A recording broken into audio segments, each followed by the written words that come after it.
بسم اللہ الرحمن الرحیم۔ میزاب چینل کے معزز سامعین السلام علیکم۔ لیکن اس کے اگلے سوال نے پری کو کنفیوز کر دیا۔ آپ فیری ہو تو آپ کے پر کہاں ہیں؟ تم نے تو کہا تھا کہ پری کو میرا خون نہیں لگ سکتا، تو اب تم میرا خون کیوں چیک کرنا چاہتے ہو؟ وہ ڈاکٹر کو گھورتے ہوئے بولا تھا۔ کیونکہ تم نے کہا تھا کہ تم پری کے لیے کچھ بھی کرنے کو تیار ہو۔ جیسا کہ تم جانتے ہو کہ اس کے جسم میں خون بہت کم ہے اور کبھی اسے بلڈ کی ضرورت پڑ سکتی ہے۔ حسن نے تمہید باندھی۔ لیکن تم نے کہا تھا کہ بی پازیٹیو بلڈ تم کہیں سے بھی ارینج کر سکتے ہو۔ اب بھی اسے گھور رہا تھا۔ ہاں، لیکن تم نے مجھے کہا تھا نہ کہ تم نہیں چاہتے کہ پری کو باہر کا خون لگے۔ حسن کنفیوز ہوا۔ یہ 3 ماہ پہلے کی بات تھی نا۔ اب بھی اسی انداز میں بول رہا تھا۔ دیکھو یار، تمہاری مرضی ہے، تم نے پری کو بلڈ دینا ہے یا نہیں، لیکن تم او نیگیٹو ہو۔ میں صرف چیک کرنا چاہتا تھا کہ اگر ایمرجنسی میں پری کو بلڈ کی ضرورت پڑے تو کیا تم دے سکتے ہو یا نہیں، لیکن تمہاری مرضی، کوئی زبردستی نہیں ہے۔ میں پری کے لیے ارینجمنٹ کر لوں گا، حسن جان چھڑاتے ہوئے بولا تھا۔ اچھا ٹھیک ہے، میں چیک اپ کروانے کے لیے تیار ہوں۔ پری کے لیے میں کچھ بھی کر سکتا ہوں اور اپنی بات پر بھی قائم ہوں۔ میں نہیں چاہتا کہ پری کو باہر کے کسی بھی شخص کا خون لگے۔ کوشش کرو کہ میرا ہی بلڈ اس کے کام آ جائے۔ میں ہر وقت اسی کے ساتھ رہتا ہوں۔ میں چاہتا ہوں کہ اسے ہمیشہ صرف اور صرف میری ہی ضرورت پڑے۔ وہ پورے اسرار سے انداز میں بول رہا تھا۔ حسن نے صرف ہاں میں سر ہلا کر نرس کو باہر آنے کا اشارہ کیا۔ دیکھو، میں نے اسے ٹیسٹ کے لیے منا لیا ہے، تم اس کا مکمل چیک اپ کرنا، ہر چیز، بون میرو، بلڈ گروپ یا ٹیسٹ، مجھے مکمل رپورٹ چاہیے۔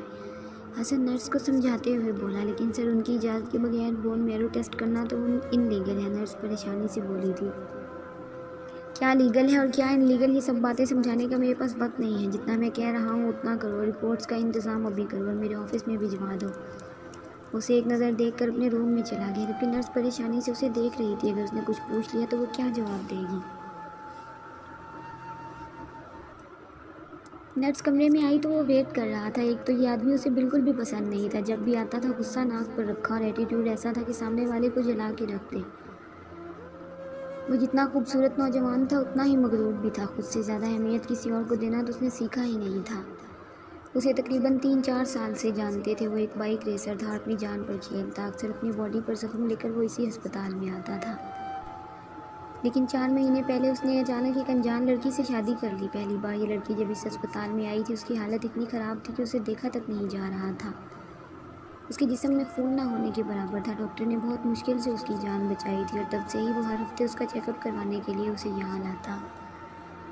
وہ اپنی بیوی سے محبت کرتا تھا یا نہیں یہ کوئی نہیں جانتا، لیکن وہ اس کی فکر کرتا تھا۔ وہ چاہتا تھا کہ وہ اس پر پوری طرح سے ڈیپینڈنٹ ہو۔ وہ اسے نہ تو کسی سے بات کرنے دیتا اور نہ ہی خود سے ایک پل کے لیے بھی الگ کرتا۔ اس وقت بھی وہ اسے ہسپتال کے اسپیشل روم میں بٹھا کر اپنا چیک اپ کروانے کے لیے آیا تھا، کیونکہ حسن نے اسے یہاں بلایا تھا۔ حسن کی پلاننگ کیا تھی یہ تو وہ نہیں جانتا تھا، لیکن وہ اپنی پری کے لیے اپنا چیک اپ کروا رہا تھا۔ نرس کو لگا تھا کہ وہ اس سے کوئی سوال نہیں کرے گا، کیونکہ اسے لگا تھا کہ وہ بون میرو ٹیسٹ سے انجان ہے۔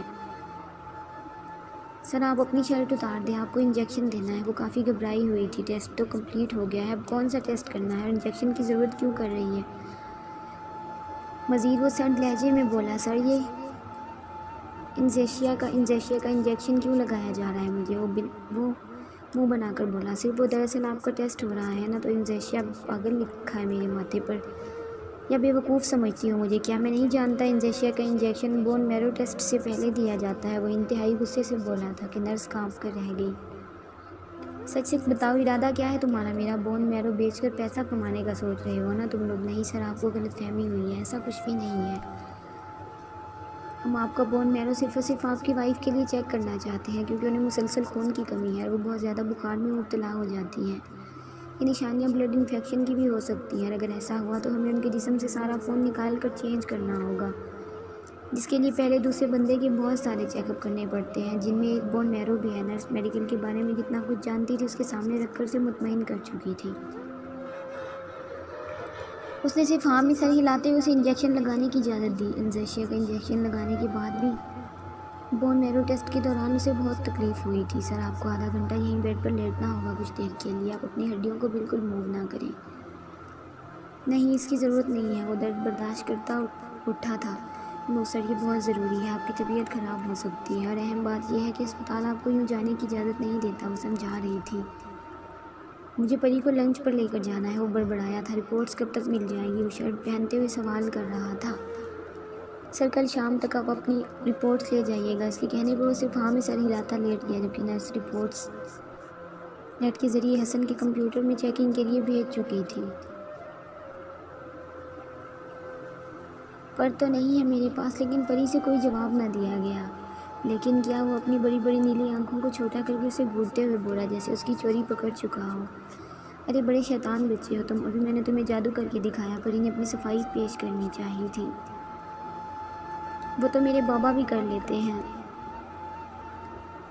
روز فریج سے نکال دیتے ہیں۔ اس کے جادو کو جادو ماننے سے بالکل انکاری تھا۔ ہاں تو تمہارے بابا پہلے فریج میں رکھتے ہوں گے پھر نکال کے دیتے ہوں گے، لیکن میں نے رکھا نہیں تھا، میں نے جادو سے نکالا۔ پری کو اس سے باتیں کرنے میں بہت مزہ آ رہا تھا۔ وہ سب باتوں میں اتنا مصروف تھا کہ ٹرپ کب ختم ہوئی اسے بالکل اندازہ نہیں تھا۔ یقیناً اگر وہ اس وقت مصروف نہ ہوتا تو اسے تارنے کی ضد ضرور کرتا۔ پہلے تو یارم کی سختی کی وجہ سے وہ زیادہ ضد نہیں کرتا تھا، لیکن اس کی غیر موجودگی میں ریام کسی کی نہیں سنتا تھا۔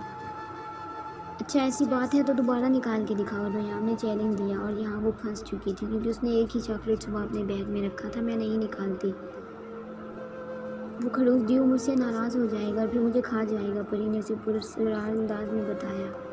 خڑوس دیو، اس کی بات دہراتے ہوئے بولا۔ دیو، پری نے بمشکل اس کے ہونٹوں کی حرکت دیکھی اور اپنا کہکہ روکنے کی کوشش کرتے ہوئے اپنا ہاتھ منہ پر جمایا تھا۔ ہاں وہ خڑوس دیو جس نے یہ چاکلیٹ جادو سے میرے بیگ میں رکھی تھی اور اب جادو سے میں نے نکال کر تمہیں دے دی، پری نے کہانی بنائی۔ وہ خڑوس دیو سب کو کھا جاتا ہے؟ ریام نے معصومیت سے پوچھا۔ ہاں سب کو کھا جاتا ہے، اور سب سے زیادہ تمہاری طرح پیارے پیارے بچوں کو، اور جو لوگ میری جادو پر یقین نہیں کرتے ان کو تو اٹھا کر لے جاتا ہے، پری نے تفصیل بتاتے ہوئے اسے ڈرایا، اور لگے ہاتھ اس کے پھولے پھولے سرخ گال پر جھک کر پیار بھی کر ڈالا تھا، جس پر ریام نے اسے گھورتے ہوئے اپنے ننھے سے ہاتھ سے اپنے ننھے سے سرخ گال کو رگڑ ڈالا تھا۔ یقیناً اسے اس کی یہ حرکت بالکل پسند نہیں آئی تھی۔ کیا ہوا بیبی، میرا کس کرنا اچھا نہیں لگا؟ کوئی بات نہیں، میں اپنا کس واپس لے لیتی ہوں۔ مسکراتے ہوئے ایک بار پھر سے اس کے گال پر جھکی اور پھر سے اسے کس کرتے ہوئے سیدھی ہوئی، جس پر ریام نے اسے مزید گھورا تھا۔ ارے ایسے کیوں گھور رہے ہو؟ اپنی کس واپس تو لے لی میں نے، پری شرارت سے مسکرا کر بولی۔ اسے تو یہ بچہ پہلے دن سے ہی بے حد پسند آیا تھا اور آج تو یہ اس کے ہاتھ چڑھ چکا تھا۔ دیکھو پلیز تم مجھے ایسے مت گھورو ورنہ وہ خڑوس دیو مجھے کھا جائے گا، پری نے معصوم سی شکل بنا کر اسے پھر سے باتوں میں لگانے کی کوشش کی۔ آپ میرے بابا کو بتاؤ، وہ اس خڑوس دیو کی ڈیش ڈیش کر کے ماریں گے، ریام نے اسے آئیڈیا دیا تھا۔ ایک تو اس بچے کی مکمل باتیں اور دوسری اس کی بات کرتے ہوئے وہ مشکل الفاظ پر منہ کے ڈیزائن، پری تو پوری طرح سے اس پر فلیٹ ہو گئی تھی، اور سب سے خاص بات وہ غصے میں بات کرتے ہوئے بھی کتنے ادب و احترام سے مخاطب کرتا تھا۔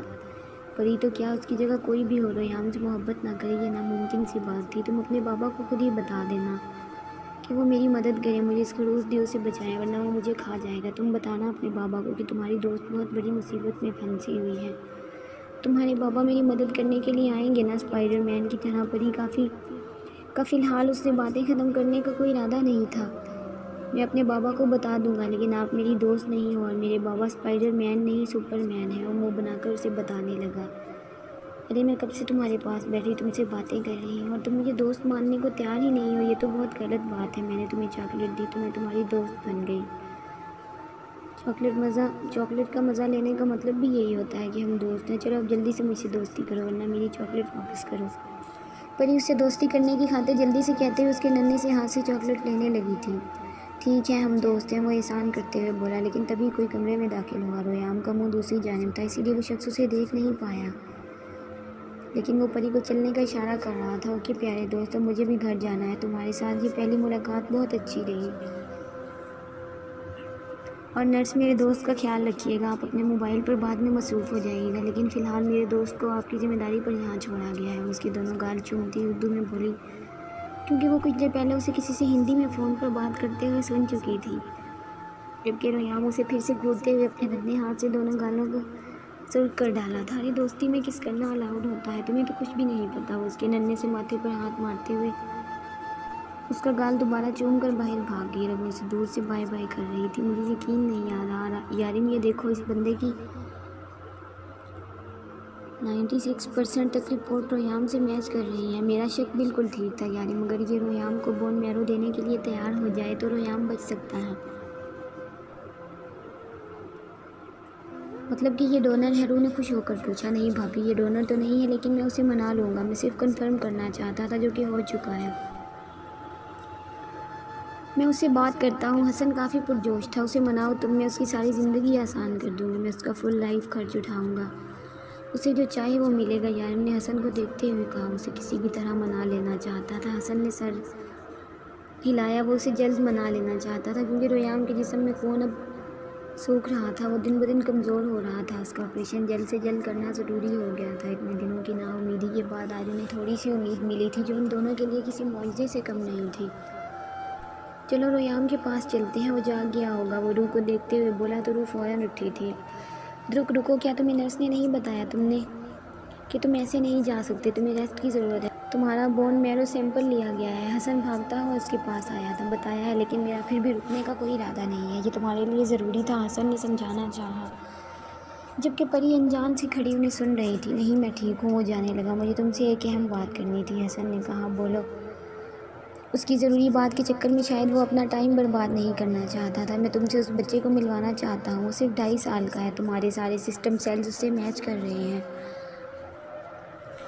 96%۔ تم دونوں کا باڈی سسٹم ایک جیسا ہے، وہ تمہاری مدد سے بچ سکتا ہے، پلیز اس بچے کی جان بچا لو، وہ تکلیف میں ہے، ایک سانس مشکل سے لے رہا ہے، دن رات اسے انجیکشن لگائے جاتے ہیں، لیکن اس کے باوجود بھی اس کا درد کم نہیں ہوتا۔ ذرا سوچو، تمہاری وجہ سے اس کا درد کم ہوگا، وہ اپنی زندگی جی پائے گا۔ صرف ایک بار مل تو لو اس سے، مطلب میرا شک ٹھیک تھا، تم نے اسی لیے میرے یہ سارے ٹیسٹ کیے، تمہیں پتہ ہے نا میری اجازت کے بغیر میرا بون میرو کرنے پر میں تم پر کیس کر سکتا ہوں۔ وہ بھرنا کر بولا۔ کر دینا جو کرنا ہے کر دینا، بس ایک بار میرے ساتھ روم نمبر 11 میں چلو، ایک بار حالت دیکھو اس کی۔ حسن اس کی منتیں کر رہا تھا، جبکہ روم نمبر 11 کو سن کر پری نے اس کے بازو پر اپنی گرفت مضبوط کی تھی، کیونکہ روم نمبر 11 سے تو وہ ابھی آئی تھی، وہ تو بہت چھوٹا سا بیبی ہے، کون سی بیماری ہے اس کو؟ پری پریشان سی بولی۔ لیکیمیا مطلب بلڈ کینسر، حسن نے فوراً جواب دیا تھا۔ یا اللہ، اس چھوٹے سے بچے کو کینسر ہے، وہ کیسے بچے گا؟ پری کا انداز ایسا تھا کہ جیسے وہ پوچھ رہی ہے وہ اس کے لیے کیا کر سکتی ہے، اس کو صرف درک بچا سکتا ہے، کیونکہ اب تک تو میں 1000 سے زیادہ لوگوں کا چیک اپ کر چکا ہوں، مگر اس کے سسٹم سیل صرف درک سے میچ کرتے ہیں، اسے بس اپنا بون میرو ٹرانسفر کرنا ہوگا اسے، اور وہ بچ جائے گا، حسن نے تفصیل سے بتایا۔ تو پری نے بہت امید سے اس کی طرف دیکھا تھا، جیسے یقین ہو کہ وہ انکار نہیں کرے گا۔ کب کرنا ہے آپریشن؟ وہ پری کو دیکھ کر حسن سے بولا۔ یہ سچ تھا کہ وہ پری کی امید کو ٹوٹنے نہیں دے سکتا تھا۔ جب تم ہاں کر دو، حسن نے فوراً جواب دیا۔ پھر بھی کوئی وقت تو ہوگا ہی نا، اٹھا کر تو کسی کا بھی آپریشن نہیں کرتے تم لوگ، وہ چڑھ کر بولا تھا۔ ہاں تم کل صبح آ جاؤ، میں سارا انتظام کر لوں گا۔ ٹھیک ہے، تم تیاری کرو، کوئی اور ٹیسٹ کرنا ہے تو ابھی کر لو، کیونکہ میں بون میرو ٹرانسفر کے بعد 1 ہفتے کے لیے جا رہا ہوں۔ ہاں ٹھیک ہے، تم کل ہی آ جانا، کوئی ٹیسٹ نہیں کرنا، اب صرف آپریشن ہوگا، حسن فوراً بولا تھا۔ یہ نہ ہو کہ اس کے آرام کرنے کا کہنے پر وہ مکر جائے، ویسے بھی اسے اس سر پھیرے سے کوئی فالتو بات کرنی ہی نہیں چاہیے، ٹرانسفارمیشن کے بعد تو ویسے بھی اس کی کمر کی ہڈی نے اسے اٹھنے نہیں دینا تھا۔